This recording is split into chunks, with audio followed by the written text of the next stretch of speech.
Hello, everyone. This is Revolution.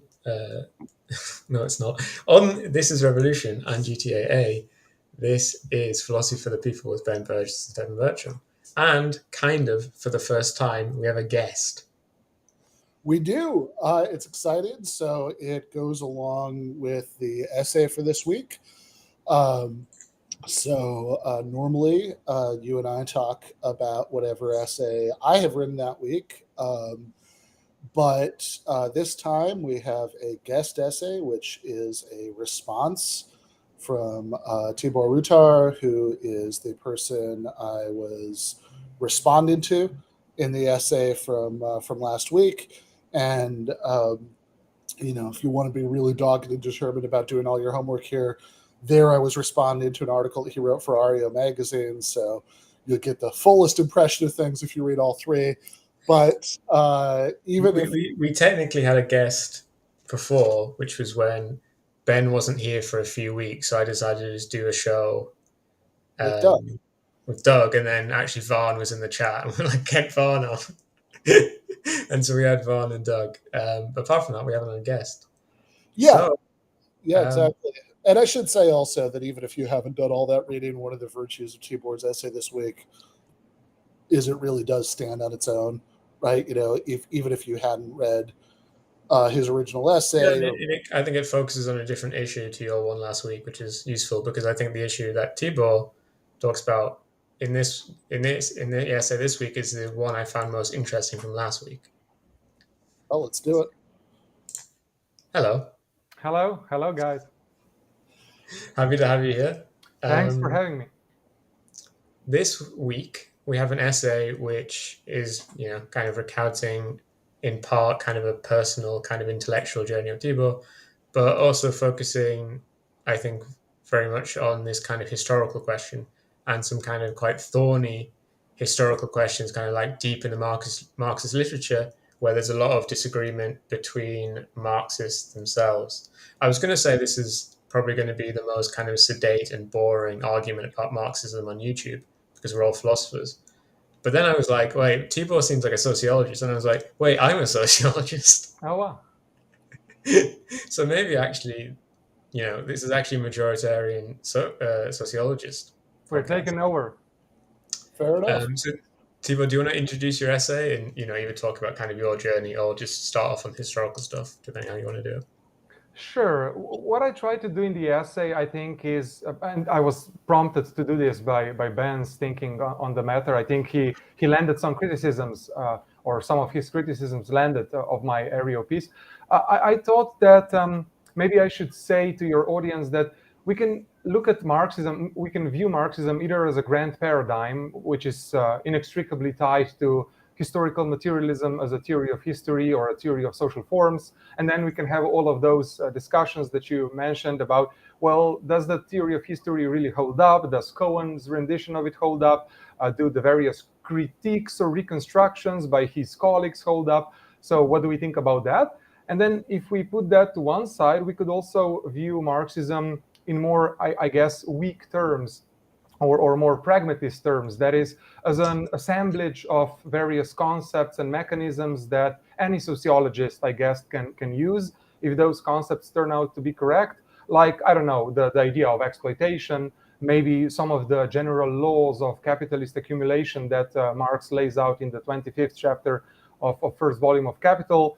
Marxist theory of state. I didn't say anything, and Ben didn't say anything either on the Marxist theory of state, but maybe that would be one way of looking at it. So Marxism is something that non-Marxists can use, and you don't need to declare yourself, I think, maybe Ben thinks otherwise, but You don't have to declare yourself a Marxist if you, for example, think that workers under capitalism are exploited, as I tend to think. And you can think that Marx said some useful stuff on that as well, I do think, without being a Marxist, right? So I think that is the general idea in my... Yeah, we're gonna defend big Marxism or attack big Marxism today, not little Marxism. Okay, sure. Yeah, that makes sense.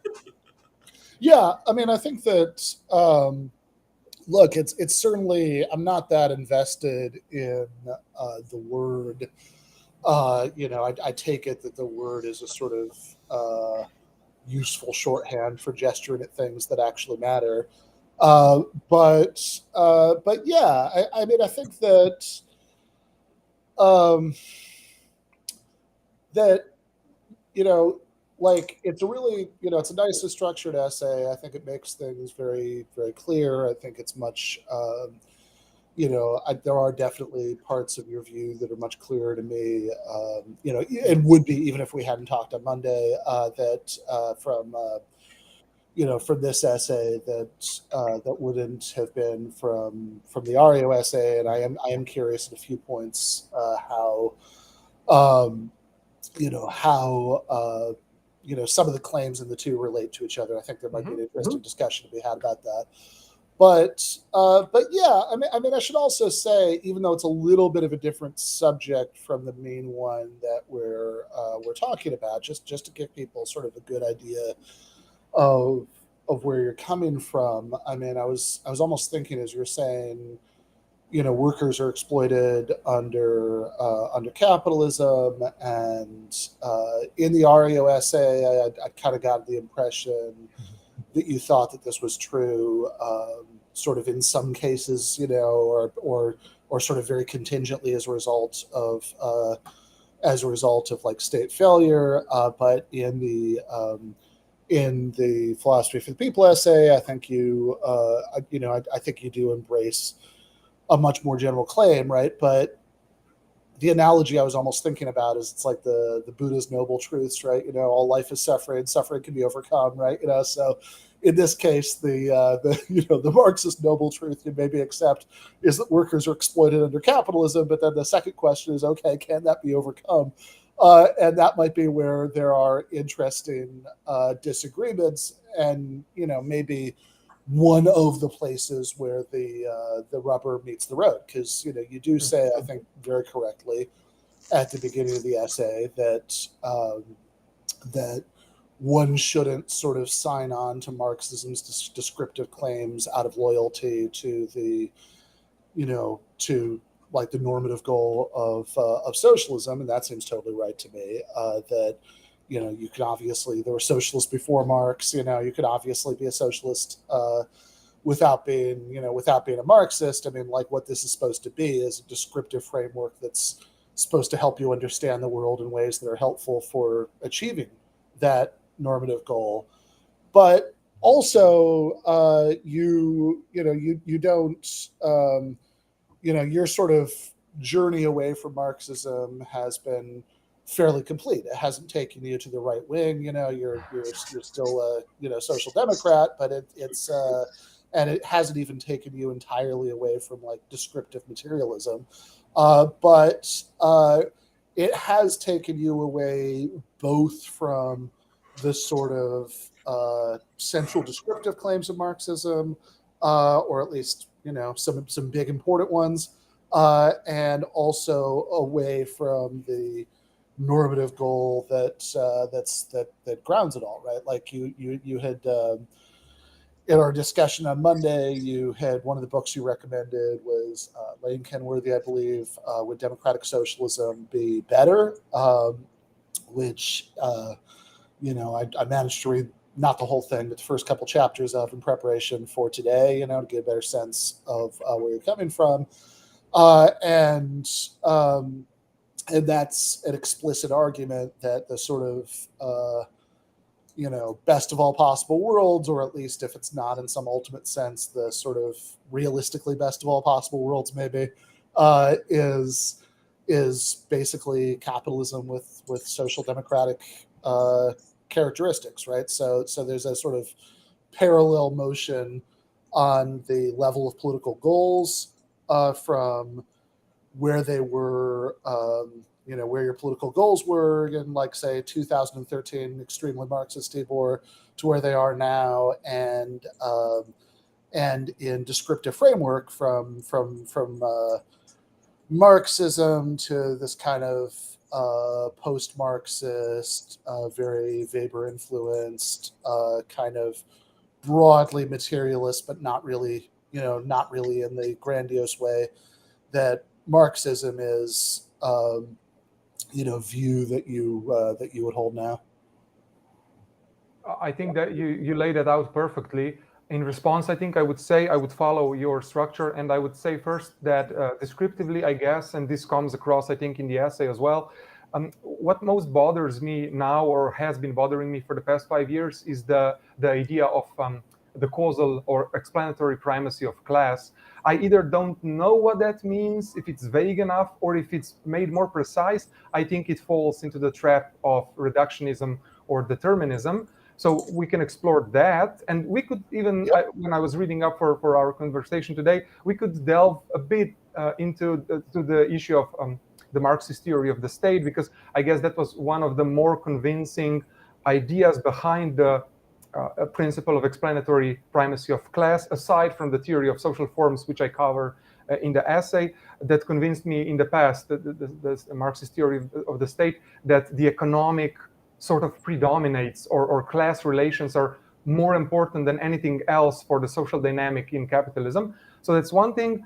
And then the other, the more political normative, I would say two things in response to that. So first, I was a revolutionary 5 years ago or 10 years ago. I thought that social democracy was off the table for me. And when some of my colleagues said, "We are sure, Tibor, we are socialists, but I mean, we can get there by electoral means. I mean, do you really think that a revolution, probably a violent, at least in parts, violent revolution, which would expropriate the expropriators in the 21st century, do you really think that people would get behind that? And do you really want that, Tibor? I mean, civil wars, I guess, and so on." And I just didn't bother myself too much with that question. And then at some point, I thought to myself, yeah, you're right. First of all, it doesn't seem that workers in Slovenia or the UK or the US would be willing to enact a revolution. More than half of them are part of the middle class, and those are not all that revolutionary. And the 30 to 40% of the still, I guess, the older sort of industrial working class, they're more conservative, I guess, than socialists, definitely not revolutionary in the sense that I wanted them to be. And then the second thing was, I thought to myself, even if we managed to convince them to enact a revolution, I mean, the Slavoj Žižek question, what would happen the day after? Again, not something I bother myself too much with in the past. We usually, on our seminars and panels, we just said, look, Marx told us that there are no cookbooks of the future. The priests in feudalism didn't know what's coming to them. The merchants, which helped prop up capitalism, didn't know what's coming. So why would we now invent this grand plan or recipe? We'll just see how things turn out as we go along. And that, again, I realized I don't think that's quite right. So I abandoned my revolutionary pretensions. And then the second thing I wanted to say is that in regards to in regards to social democracy, I think there are limits to social democracy. I think in certain aspects it doesn't go far enough. And then in that sense, I'd say we have to, like I did on Monday, we have to experiment with economic democracy more than social democrats are willing to. But your proposal, like I said on Monday, your proposal that economic democracy is not just something we'd experiment with, it would have to be mandated. It would have to be much more radical than just a social democrat like me would probably say. Maybe make some state incentives for firms to be economically democratic.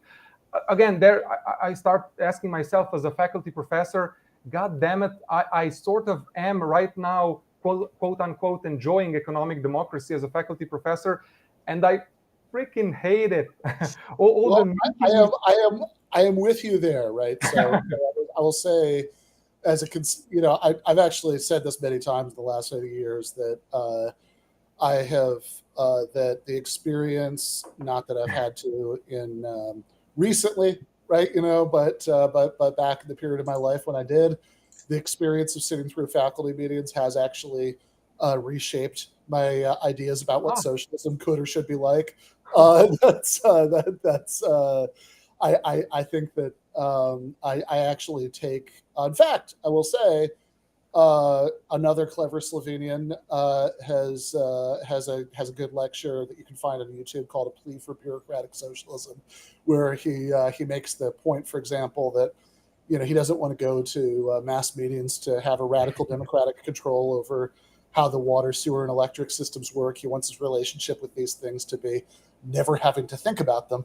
Yeah. And I think there's really something to that. I actually do think when we start to drill into the specifics of what socialism could look like and what should look like, what we would want it to look like, I do think that there are some real limitations on the desirability of direct democracy. Mm-hmm. But of course, I would point out that let's say there's a spectrum leading from direct democracy, where everything is always being decided by mass meetings, to what you have under capitalism, which is that key economic decision makers have essentially no democratic accountability to the people that they're ruling over, and I think none is far too little, right? We could get into that. I will just say really quickly and programmatically that I agree with you on the cookshop's question. That's why something like that Kenworthy book is like a sort of important challenge to my view, because I do actually think we need cookshops for the recipes for the cookshops of the future, if only to assure people they'll have something to eat. And I was really glad that Tibor pronounces cookbook the same way I do. And I should also say, I mean, it's kind of funny listening to you talk about this, because one thing that really hits me just biographically is that, again, on both the sort of level of normative political goals and on the level of descriptive analysis, in certain respects, I think over the last probably similar period of time, I've stayed at a similar level of Menshevism. Whereas you probably started out, more hardcore than me, and then like much further in the other direction, right? So I think that, I tend to agree with the sort of analysis that like Bhaskar Sankara gives, the Socialist Manifesto, that the sort of most realistic scenario for the achievement of post-capitalist economic structures would start out with a whole lot of, with pushing to the edges of what can be accomplished under social democracy, to the point where you sort of force a situation where the only way to safeguard what's been achieved is to go further. And also on this, again, the same is true at the descriptive level of analysis, because, if you're watching this, and I know that a certain percentage of our viewers are going to fall into this category, and you think, so Ben believes in this dumb Anglo-American, like, I was going to say, there's a good portion of our audience who think Ben isn't a Marxist. Yeah, I know. Because I'm the only Marxist on the show. Yeah, I guess so. Exactly, right? So, that's like, oh yeah, you believe in this like watered down Anglo-American crap, this analytical Marxism that's not the real Marxism, that's dialectical and holist and all that.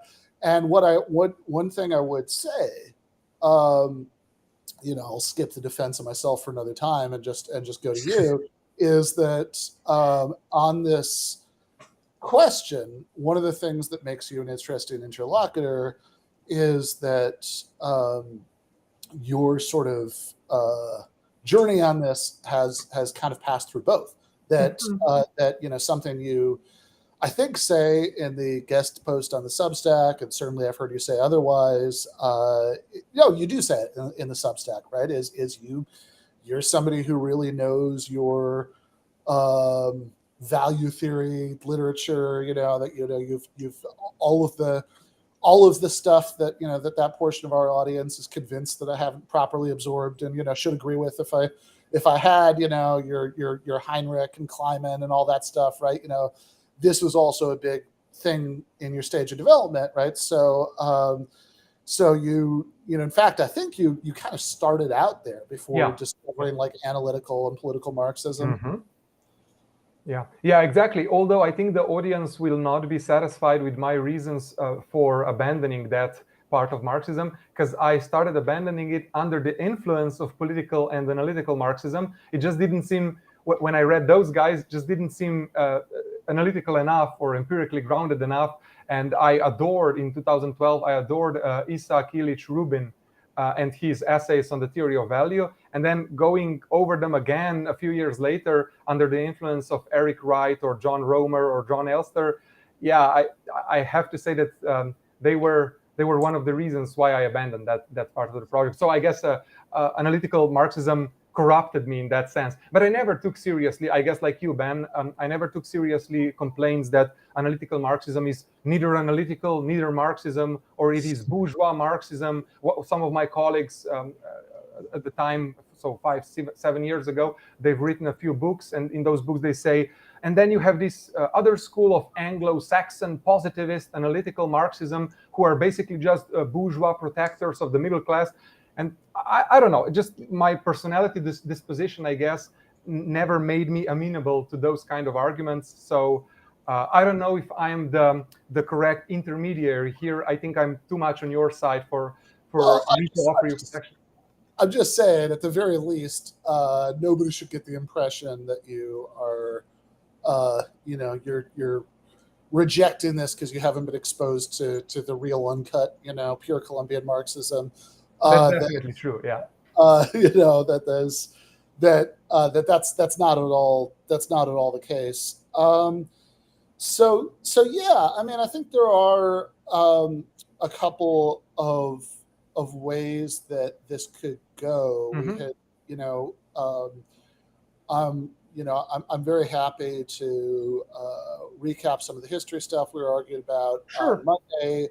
It was neat because the solution that I was mentioning, kind of the natural selection of capitalism, was the solution that Tibor mentioned in his essay, which he found satisfying, at least for capitalism, but not for kind of the history of all modes of production or whatever. Yeah. But that was just I just happened upon that idea, so that was neat. Awesome. And you haven't read the reference, so Alan Carling and stuff. Oh, okay, that's nice. Yeah. So okay, on that, you. And it's funny too, actually, because I will say that some of those people that you're talking about who would say, it's like, oh, this like Anglo-Saxon positivist stuff and Marxist clothing.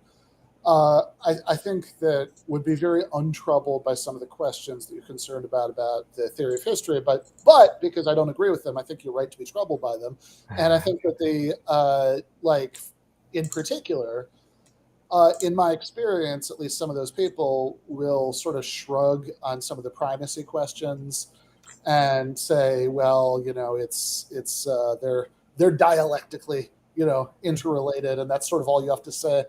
But I think again, I mean, for my money, we can get a third perspective from Stefan, but for my money, that sort of misses the point for two reasons. One is that it's just not very informative to say that, and two, the primacy. Some of these primacy claims sure seem to matter for Marx. Like he seems to,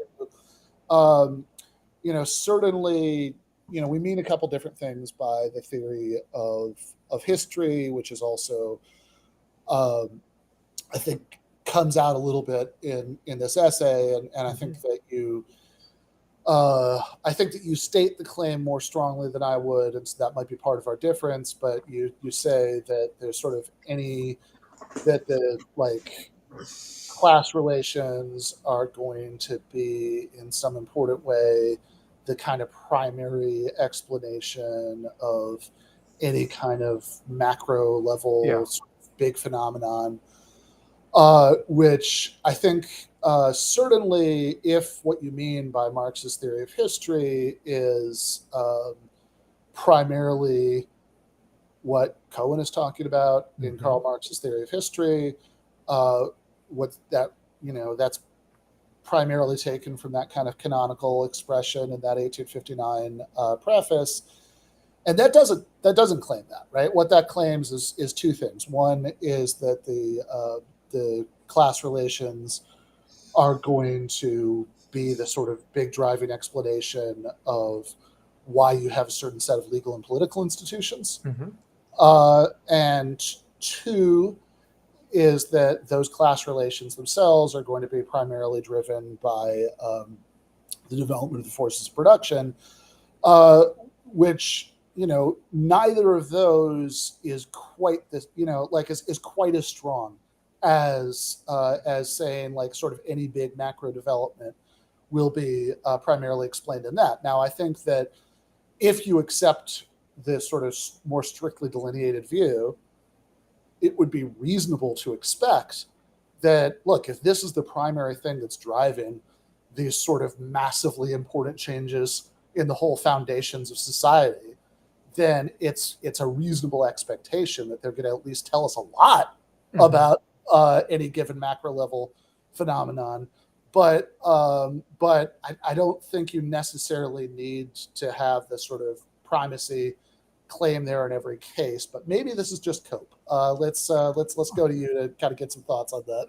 Yeah, you're right. This is the crucial issue. I mean, my views on that were, I guess, formed by the following developments. So first of all of the Marxists that I read and respected, starting with Wright, but also Tibor and so on, Alex Kalinikos. Kalinikos definitely represents a very different strand of Marxism to American analytical Marxists, but I think he's still an important contemporary Marxist.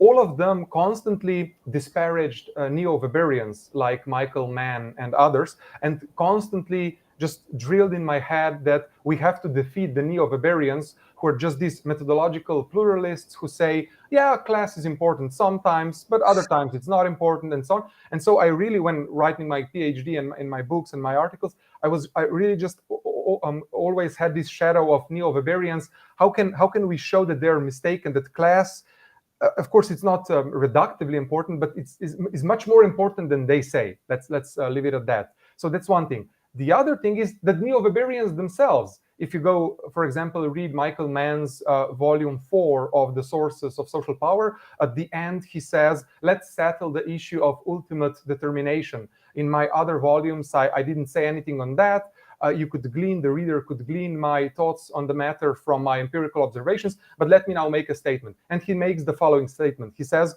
Weber was wrong to say that we cannot venture any historical generalizations. I myself have ventured them, and Weber is just wrong. But Marx is equally as wrong that we can say that ultimately the economic aspect of life, either in the sense of forces of production or relations of production, is in some overarching way determinative. So that again just confirmed in me the idea that, okay, so the delineation between Marxism and Weberianism as its main rival has to do with this importance of class relations. And then the last idea, I guess, would be that a Giddens quote came to mind. So Anthony Giddens is this famous British sociologist who wrote 2 volumes of a book titled A Contemporary Critique of Historical Materialism. And I have this quote in front of me. It's a short quote. Let me just read that. And I think, again, you'll get the sense of where I'm coming from. So he says,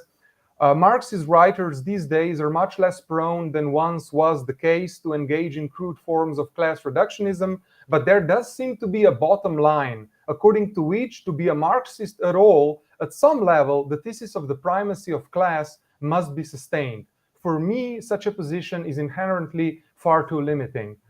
So he wrote that in response to his critics, which include Cohen and Kalinikos and Wright. This was in the late 1980s. And again, this just reaffirmed my sense of we have to get around this idea of class, of the explanatory primacy of class relations. You say, maybe this is just scope, Tibor, because now I'm saying that you don't need that to be a Marxist. Now, my response to you would be, I don't know if it's scope. I myself am not sure. But maybe I just wanted to make your audience aware, and I'm really interested in what Stefan, because you say that he comes from a different perspective, would say on this. I just wanted to make your audience and my Marxist colleagues, I guess, aware that, guys, there is something to this controversy. We have to get that down before we proceed with our pronouncements that Marxism is triumphant and that Weberians are just these bourgeois sociologists who are blind to exploitation and the importance of class. I guess so. Stefan? I mean, I definitely 100% agree that I think there's a lot of, I think it's much better to take your position where you kind of retreat from these essential kind of positions of Marxism, traditional positions of Marxism, to then stop calling yourself a Marxist. And what I think lots and lots of people do, where they abandon value theory first, which Ben does, but that's fine. But then you abandon kind of the historical primacy of class, and you keep abandoning this stuff, and you keep calling yourself a Marxist. And I think I agree with you. That's very strange. And I think it's quite common in sociology because, you employ the kind of like Marxist inspired methods or something like this.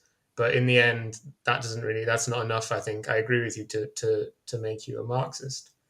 But I think it would be good for you to outline like what you think, how, in which ways kind of, well, the idea, one idea of, I guess, class, but also the kind of mode of production, how you think, the Marxist idea is that history is driven by changes in the mode of production. But there's a problem where it's like, well, why does the mode of production change?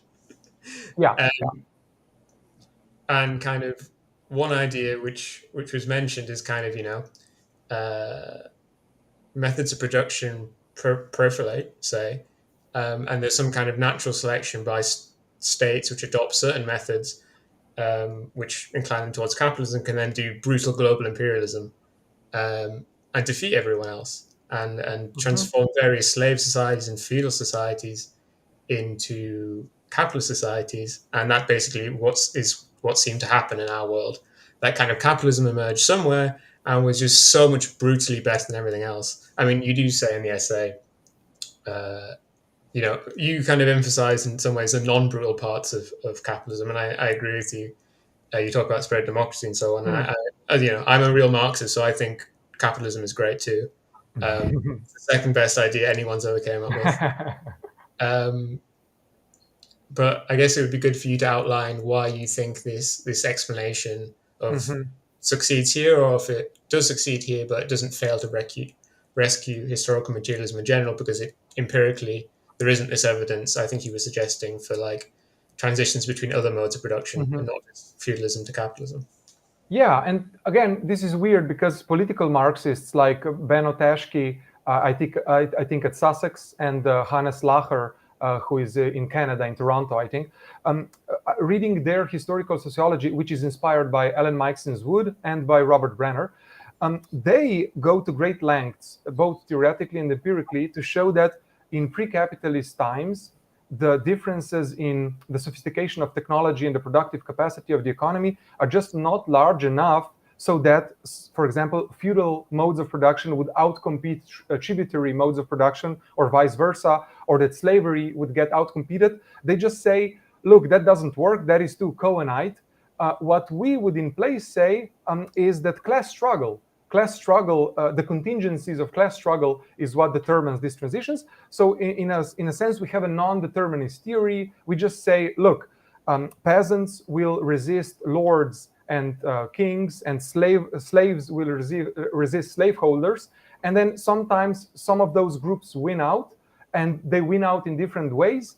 And maybe the responses of the lordship to the peasant resistance would then unintendedly result in a transition to a different mode of production. And I can get behind that. But again, we come to the question, is that really Marxist? So as I was reading Michael Mann and Anthony Giddens and all these Weberians, like I said in the essay, they say the same things. They don't call it class struggle because they also bring in bishops, and I guess because they don't think that kings are a part of the economic class, right? They would say that they're a part of both the political and the economic class.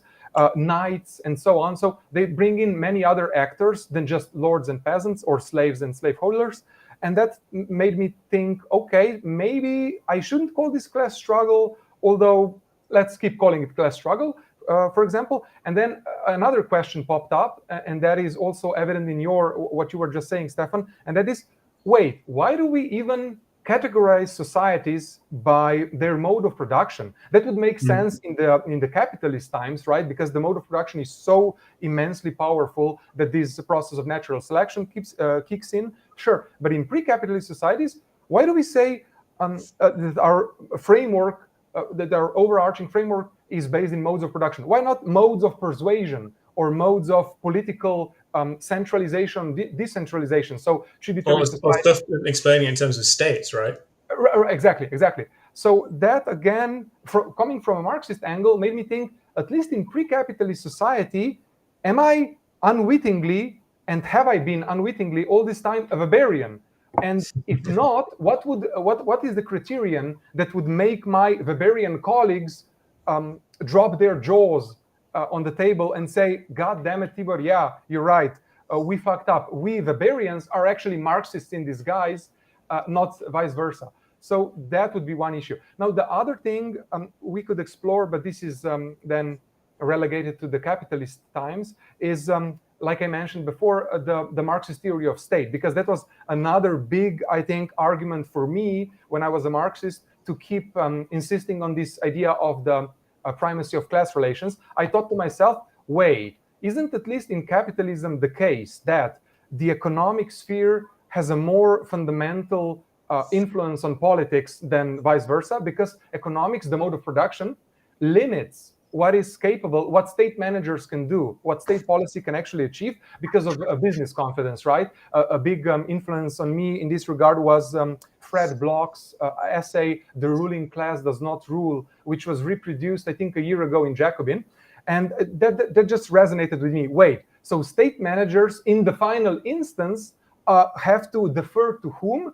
Well, to the business class, because if they stop business activity, if they stop investment, if they threaten them with capital flight or with an investment strike, you don't get taxes, because in the end, all taxes come from capitalist investment. So who holds the levers of power in capitalism in the last instance? It seems that capitalists do. But then, again, ironically, Wright and colleagues in Reconstructing Marxism made me think that this is not the right way of going about it. I think the Marxist theory of state is correct, by the way, but I don't think it justifies the explanatory primacy of class. Why? Well, because Wright and colleagues say that if you want to justify the explanatory primacy of class, you can't rely on what they call qualitative asymmetries between sources of power, but rather on quantitative asymmetries. What is the difference? So qualitative asymmetries are when you say that one source of power limits the other, while the other source of power, in this sense, political power, doesn't limit the first one. But they say this is not enough to ground primacy. You need to show quantitatively that one of these sources of power is more causally predominant. And the Marxist theory of state doesn't do that. It just shows that there are limits of economics on politics and not vice versa. So this is one thing, and then just one more thing, and then I'm finished. And this goes to the credit here goes to Weberians. So reading Michael Mann's Sources of Social Power, he says, wait a second, is it true that economics in capitalism limits politics, but not vice versa? And he says, not really. First of all, read the VOC literature, the Varieties of Capitalism literature. You have all of these different nation states with vastly different capitalisms. Just think of China's capitalism.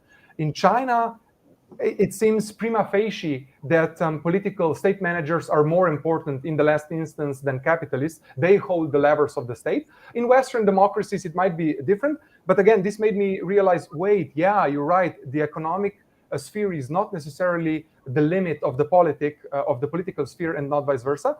And the second thing he says is that in actuality, all of these different interest groups that influence state managers, apart from capitalists, which don't have necessarily anything to do with class, can at certain point race, for example, or gender special interest groups, can be much more at certain historical conjectures, much more important causally for state managers' decisions and state policy than capitalists. And again, doesn't that dissolve a bit the idea that capitalists in the end are the most powerful actors? I don't know if it does, but these are the misgivings, I guess, I'm having. Yeah, so a couple things. One, I want to go back to what Stefan said and just say, um, I don't think what he said is necessarily wrong, depending on how you understand it, but I think it could be misunderstood. That I think a lot of people assume that I think like value theory. I think classical Marxist value theory is wrong. That's not my position. Never has been. My position is I have no idea. I had there's a time in my life when if you'd asked me, do you believe in the labor theory of value, I would have said yes. But reading Cohen convinced me that I was just confused when I said that because, and I think this is incredibly common among grassroots Marxists, what I really meant was that I accepted a sort of trivial claim, which is essentially the labor theory of the stuff that has the things that have value, which is just sort of vacuously true. Although I think in combination with a couple of other assumptions, more than enough to get you to make most of the arguments about exploitation and all of that go through. But as far as actually doing things like really digging into reading, those opening chapters of Capital, made it very clear to me that what exactly we're even talking about when we talk about value in this sense is an incredibly vexed question, and there's this vast literature on it, and I don't know. I know I'm in the opinion having business, but I don't have opinions about everything. Two other quick footnoting points about Weber. I mean, it is interesting to me, given, of course, that Weber is profoundly influenced by Marx. There's this sort of, it's like, hey, you have all of these Marx influence claims that seem right, but you can. I mean, I guess it establishes that you can think that some of those are right without going all the way to being a Marxist. But I do think that is the conclusion of the show that Weber is actually a Marxist. Yeah. Not only is we all Marxists, and Tibor's a Marxist again, but even Weber's a Marxist. Yeah. Also thought, man, I really want to see Tibor and Vivek Chibber have a conversation about this. I know he's been really influential on you. You cite him several times in your essay. My larger grumpy critique of some of this is that is that whenever is that you seem to be very very compelled by within the family criticisms of Marxism, but then it's like, hold on, but like Schibber and Eric Goldwright and all these people also have all these defenses of Marxist ideas that we don't really get a lot of engagement with, right? What about that part? What about the fact that Wright, for example, might be drawing the boundaries for class analysis in a slightly different way, but like he still thinks these are innately relations of exploitation, etc. But in any case, in Chibber's case specifically, I have it on good back channel authority that he's read everything by Weber and regards it as, and I quote, mid. So that'd be an interesting discussion to look at.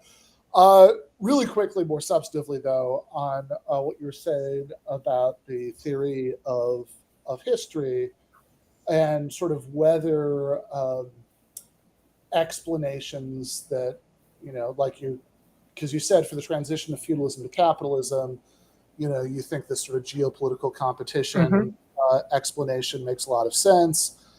My own view would be that I think that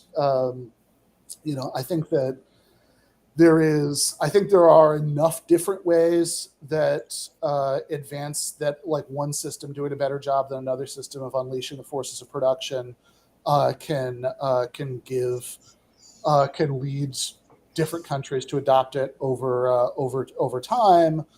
I think the sort of I don't think you need one causal mechanism. I think there are a number of different tributaries leading from that river to that sea, including the fact that if you're better developing the forces of production, that has the sort of military advantages that Stefan emphasized.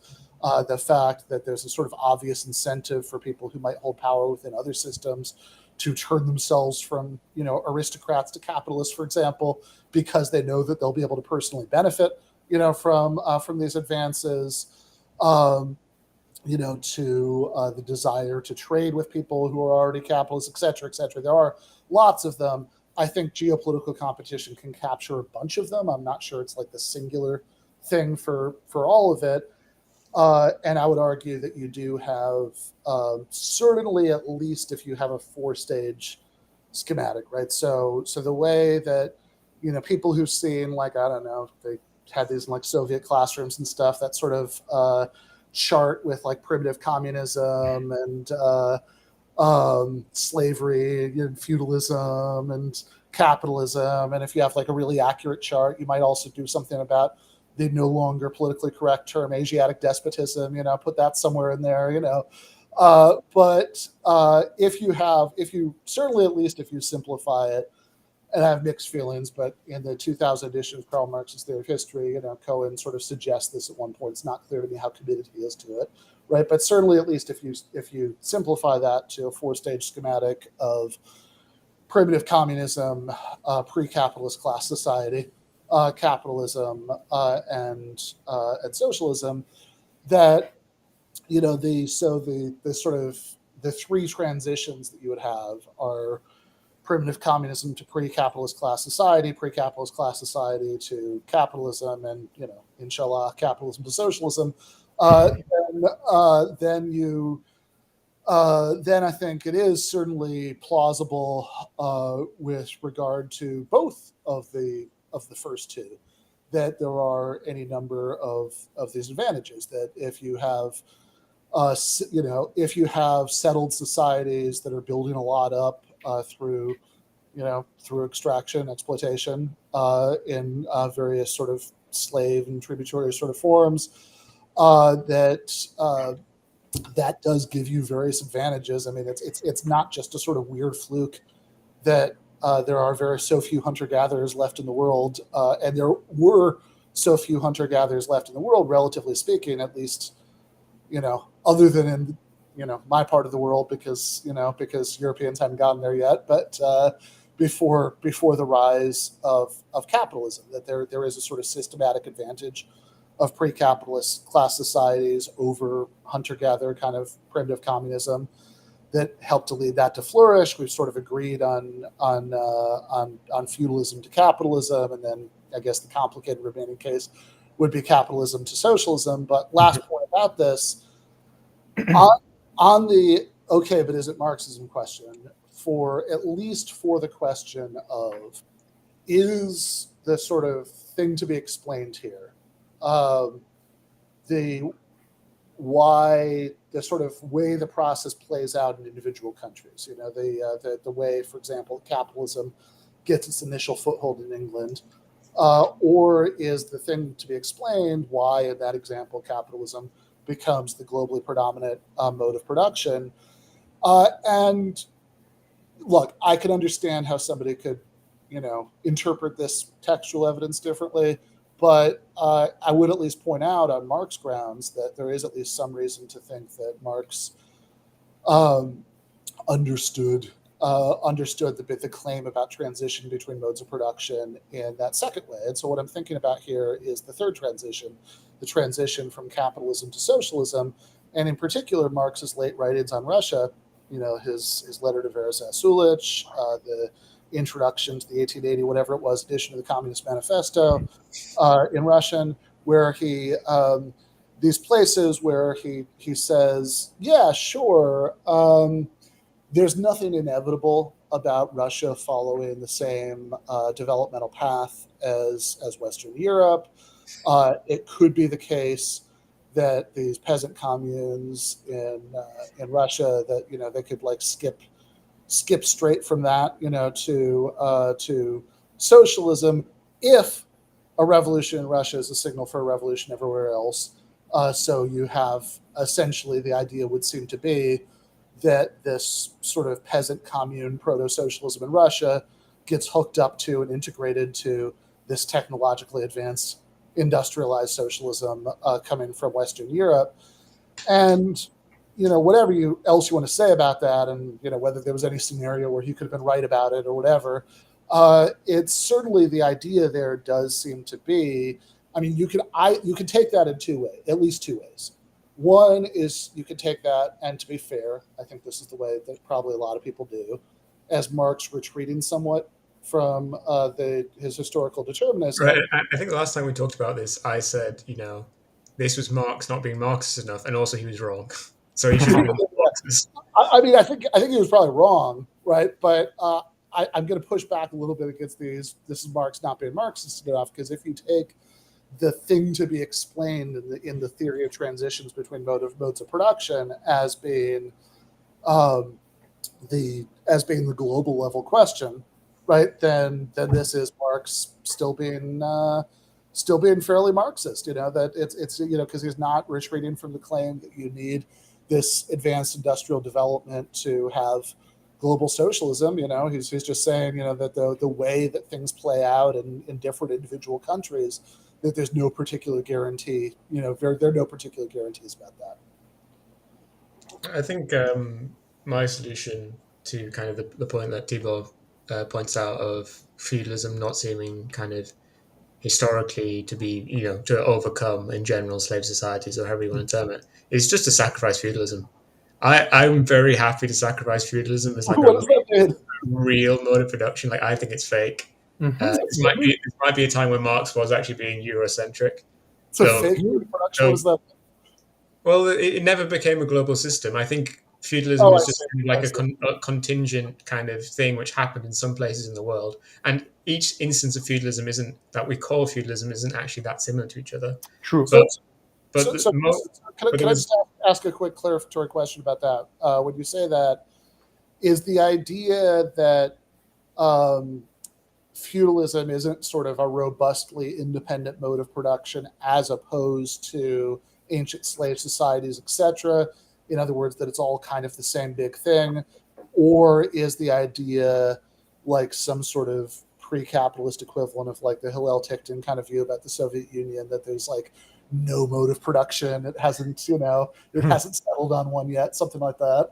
No, I mean, one point is kind of like an epistemic one. I think the kind of my retreat from Marxism that I do, or condemning what others retreat, is to retreat completely from kind of what Engels said, where he tried to broaden Marxism out from historical materialism to dialectical materialism, where it applied not just to sociology and history, but to the entire scape of the universe, but also to kind of constrain the historical dimensions, which is to say that Marxism is a very good theory for the transition to capitalism and the parts of capitalism we've been in, and hopefully the transition to socialism. And that makes perfect sense based on it having this kind of the data that was available to Marx and to subsequent people. But it's not going to be it's going to be a terrible, likely theory about the transition between slave societies and feudalism, because for these kind of transitions, we just don't have any significant data at all. That would be my epistemic scientific point. You can't have really a scientific theory of the transition between slave societies and feudalism if that is a proper transition, because we don't have the data, and we will never have the data outside of Nick Bostrom kind of historical simulations. Sorry, which kind of data? Like, I think I got lost in that last argument. The massive amount of numbers that Marx deploys in Das Kapital. These numbers are not available and will never be available for trying to study the transition in Europe in the 9th century. Between the Roman manorial system and early feudalism, we'll never ever have that data. Okay, so like data on things. Yeah, like how many pots of olive oil they produced that year. Okay. Like Marx has that data in 1850, and no one has that data in 850, and never will. Okay, now I understand. I don't know that I have a dog in this fight, but I'm going to be very curious to hear what Tibor says. Yeah. The other point is to say that, I think feudalism is fake in the sense that you described. In the first, it's probably. I'm inclined to think that it's probably not a real mode of production. To go backwards in a very kind of unjustified way, because it failed to overcome slave societies universally, it isn't And that's Okay. definitely bad science. It's not a real model. So there are a couple different claims there, but I think one of them is kind of the one that I floated earlier, that we should maybe see like relations of just direct extraction as like one big thing, right? I mean, I don't think that, and I think You don't think it's, that? it's Okay. just I think there's a lot to say, and then the last thing I'll say before just letting Tibor talk is I think there's something very, very interesting about feudalism, that depending how you cut it, feudalism never produced a state.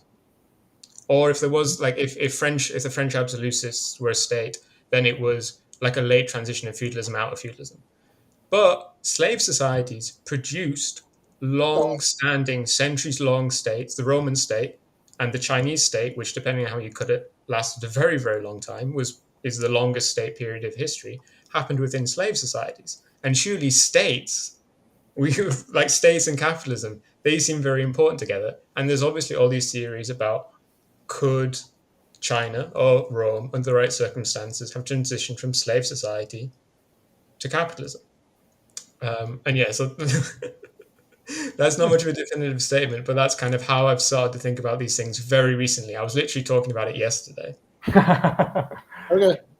That's very interesting. Yeah, I'm not necessarily opposed to that, although I've read enough of Chris Wickham, the preeminent Marxian of the feudal age, that I don't know if I'm willing to abandon feudalism as a mode of production, but definitely interesting thoughts, Stefan, and limiting Marxism's scope as a theory of history to after the transition to capitalism and then on. That's an interesting idea. Yeah, I would have to think about that a bit more.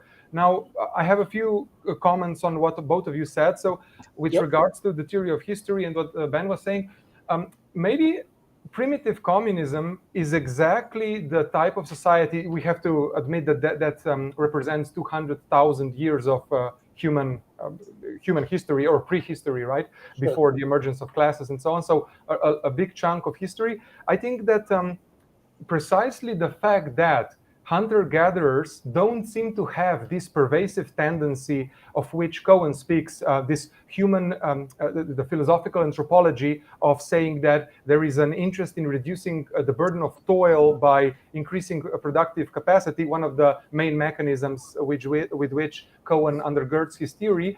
That, again, makes me a bit queasy about the general validity of historical materialism as laid out by Cohen, because if people for 200,000 years didn't have this overriding interest, they were just fine by working 4 to 5 hours a day, having their primitive tools, and that's it. And 200,000 years, 200,000 years went by. So I think Marxists have to wrestle with that.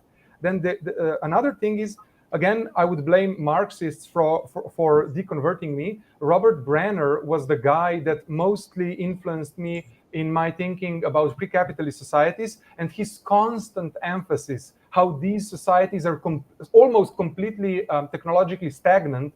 Millennia go by without any significant development, and then when developments in the forces of production do happen, those are, as Brenner calls them, one-off. Just one-off developments, and that's it, complete contingency. That, again, is something I think Marxists like Tibor, who is a student of Brenner's, will have to contend with, or because they're switching over from historical materialism into the theory of social forms or the theory of class struggle, that would probably not bother them, but they would have to deal with the charge of contingency, that their theory is reduced to just saying, well, transitions happen when they happen due to reasons that are important, and that's it.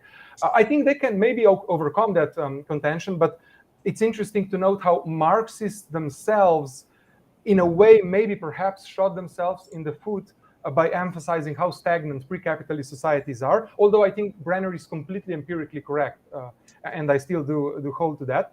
The last thing I'll say on the theory of history, we should take seriously what Tibor says, channeling Alan Carling in that article, What is Living and What is Dead in the Marxist Theory of History, when he mentions Vietnam and what a mockery it made, that sort of primitive socialist society, what a mockery it made of the most developed hegemonic capitalist society in the world.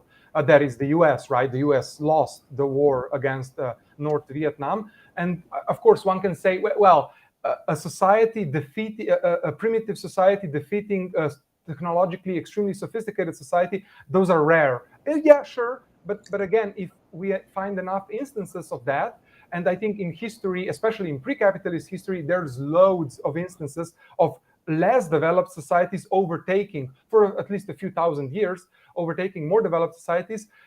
We have to wrestle with that. Now, just two quick comments on, maybe just one quick comment on value theory going all the way back. I am not necessarily opposed. It's not that I discovered this one one brief proof against value theory. It's more that I was studying it for 2 to 3 years, just literally just studying completely just value theory, all different strands. Roberto Veneziani and the Sraffians on the one hand, Ian Steedman on the one hand, Kleiman and the temporal single system interpretation on the other hand. Then you have Robert Brenner with his weird amalgamation of value theory with neoclassical economics. Then you have value form theorists like Michael Heinrich and the Neue Marx-Lektüre.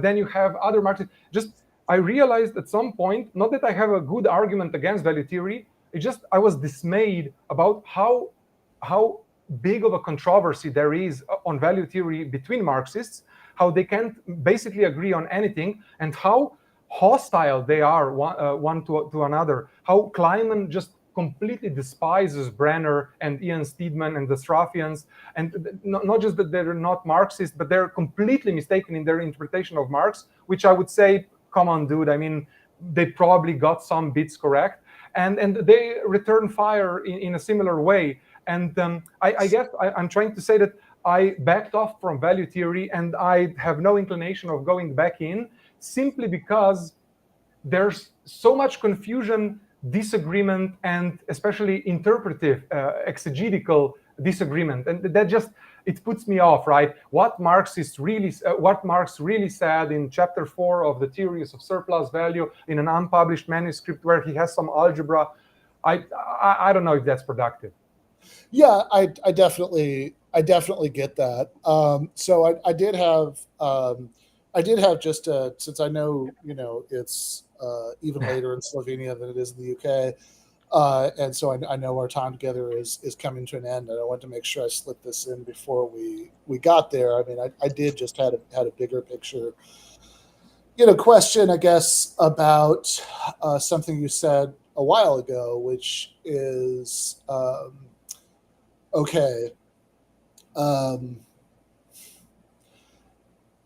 Why is it that we're this concerned about relations of production in the first place, as opposed to political relations, as opposed to very, there are all sorts of different ways you could slice up societies in principle, and I'm not actually sure off the top of my head that I have a wonderful argument on this, but it does. I do certainly have a very strong knee-jerk intuition that when you kind of look around at the world, both now and historically, that this does seem like the most important difference between kinds of societies. That even though, by the way, I would agree with you for more or less boringly classical Marxist reasons that there is certainly a non-coincidental relationship between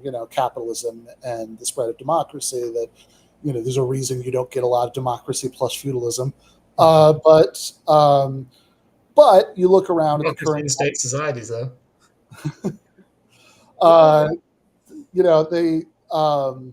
But you look around at the world today.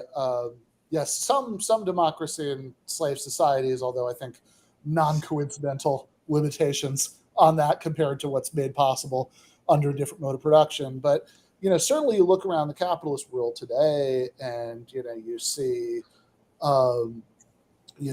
countries with wildly different political arrangements to a point, right? That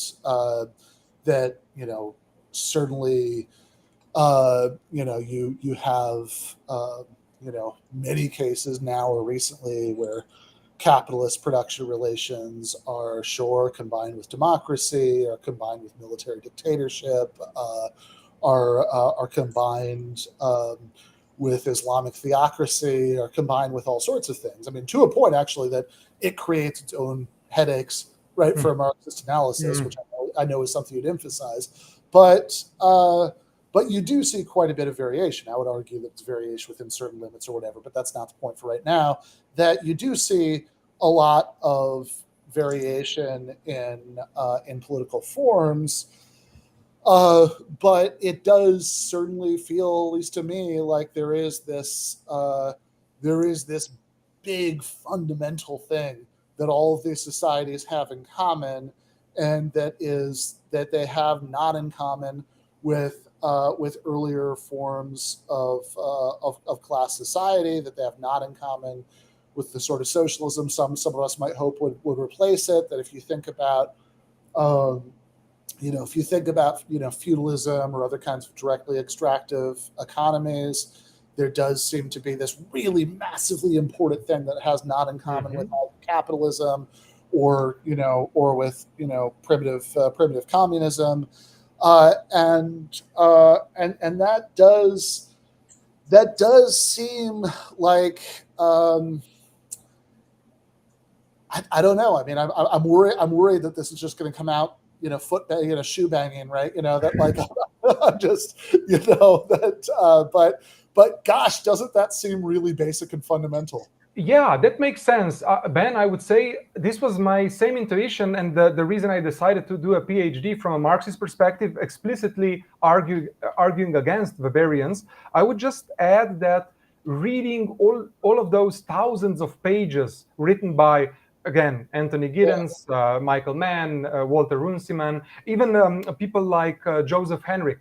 So not Michael Heinrich, but Joseph Henrich, who is this big polymath anthropologist who has a theory of transition to capitalism that Marxists would say is idealist because it is rooted in normative changes produced by the church. Back in the day, the breakup of the family, the breakup of the kinship structures in Western Europe.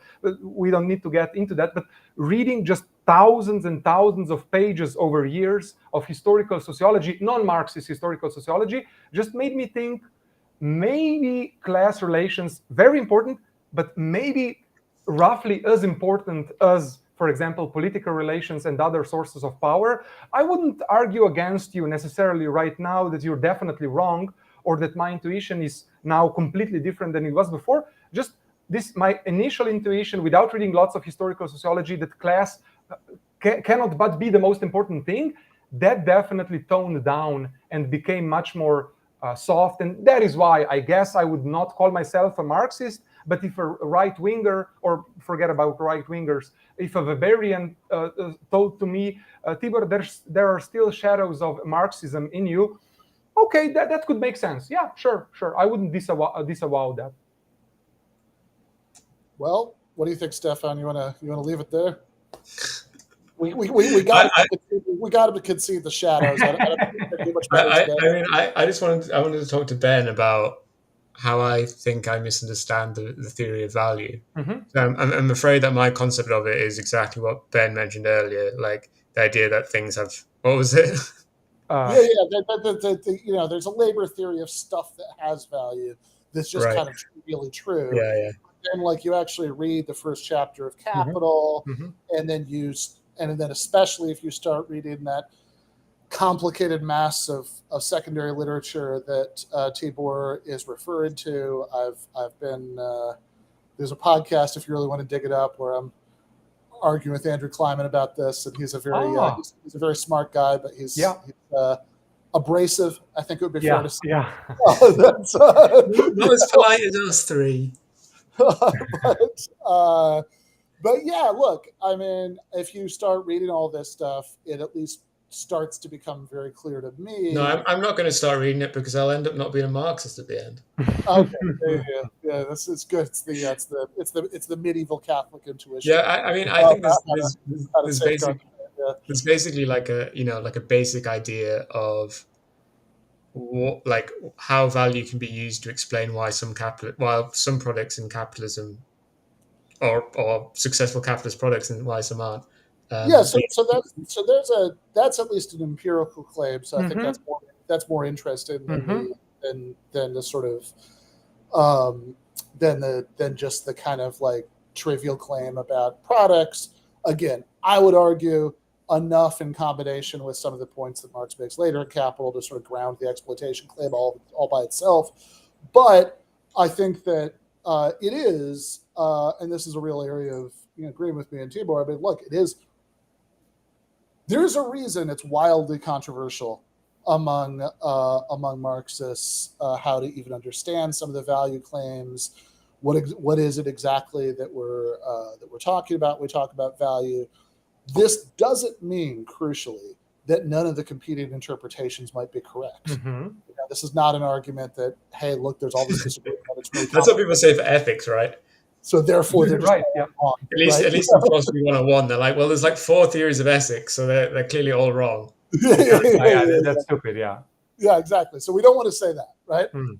But it is enough, at least for me, to want to proceed with extreme caution. No, I mean, I definitely take Tibor's point that, for instance, when I'm happening to have to defend like Derrida on Reddit Ask Philosophy or whatever, I'll say that, you say he's nonsense, but his interpreters broadly agree on what he says. But if we get to a part of Marx where his very deep interpreters who are very clever people can't agree at all what he says, then it seems we're in dangerous territory.